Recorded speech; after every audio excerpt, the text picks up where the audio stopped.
Okay, here is a short video showing how to read or understand your student's grade sheet. First of all, this is going to be found, if you've already come across this, then you don't need this information, but this grade sheet is found in PowerSchool. If you go to PowerSchool and you click on your student's grade for Algebra 2, and then look at the grade comments, you'll find a link that you'll need to copy and paste into your browser to see their specific grade sheet. Now, the grade sheet won't show a name, but on our master sheet, on my master sheet, I do have all the students' name that represent the students' numbers. So just because your student's name isn't up here doesn't necessarily mean anything. They will be assigned a number. Over here in the blue, it says that they have earned 4 mastery points, and now that will correspond to the number of outcomes that they have passed. There are 30, I believe 36. If we scroll all the way down, we can see all these outcomes. Yep, there are 36 outcomes this semester. So up until this point, they would have been assessed on 6 outcomes so far, passing 4 of them. Now that's represented by the green and the red. The green is passing or mastery. The red is not no mastery, or has not shown enough evidence to be mastered. And so 4 out of 6, that will determine their grade in the class, which is what's represented in PowerSchool. Right, it won't display here. It will only display in PowerSchool. This little green bar down below shows their progress through the outcomes mastered versus outcomes assessed. This will but it will become red if they have not passed enough outcomes to be passing the class. So this is green, so they're good, they're passing. If it turns red or you see it red, that means that they are not passing. But you would see that on PowerSchool as well. This resources link over here, we are working on populating this resources link. Currently, it's not a link that they need to use or should use yet. If we can populate this link here with some resources, then this will be a link to some more help or resources. But that's this top part here. So number of outcomes mastered versus number of outcomes assessed. Down here is all the details. So green obviously is good, red is not so good, and it is determined by this mark we see here. Mark is the average of all of their scores on a particular outcome. So this particular person got a 2 on outcome 1, then another 2 on outcome 1, and then finally on the third time they showed enough evidence to get mastery, and therefore this turned green. Now it's not a straight average. It's not like 2 plus 2 plus 3 divided by 3 gives you this number.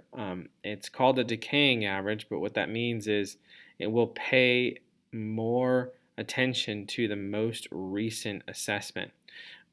This 3 here will hold more weight in terms of their grade because it is the most recent assessment. So that's how they get the 2.65.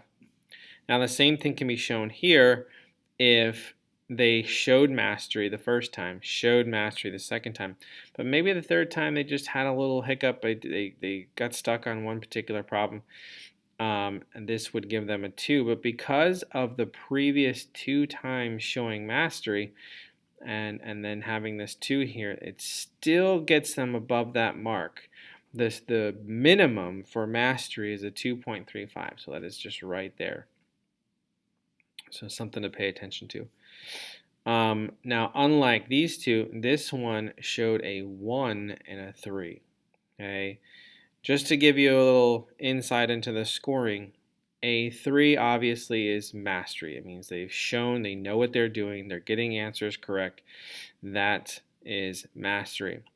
2 means that they are so close. I mean, they have the right process to solve the problems. They're just consistently having maybe something catch them on particular problems that's just not quite giving them the right answers. So that would be a 2.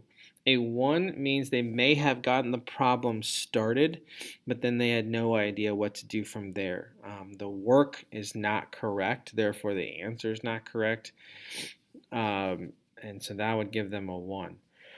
A 0 means either they didn't attempt the problem at all or they put something there that had nothing to do with the problem.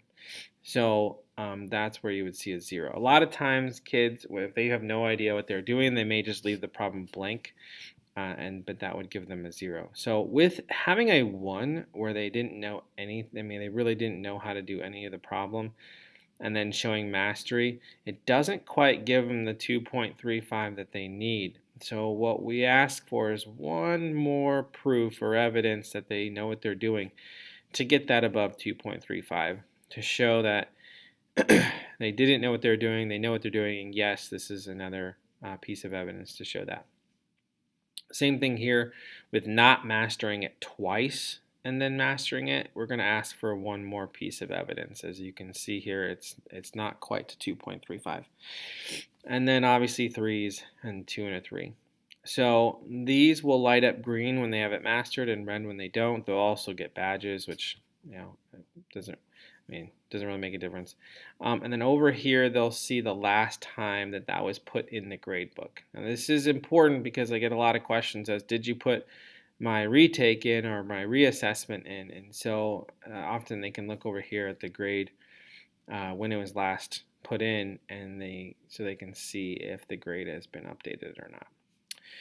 These boxes do fill up. One thing I always tell the kids is once these are full, you can no longer reassess. Now we'll take each outcome probably 3 or 4 times, which leaves open to 2 or 3 reassessments after. But if they fill up, they no longer can reassess on that outcome. So it's important that when they are reassessing, they take the time to do the practice, ask questions, and get everything they possibly can figured out before reassessing so they don't run out of attempts or waste attempts. So just so you guys are aware of that. If you have any questions, please feel free to email me, call me, whatever.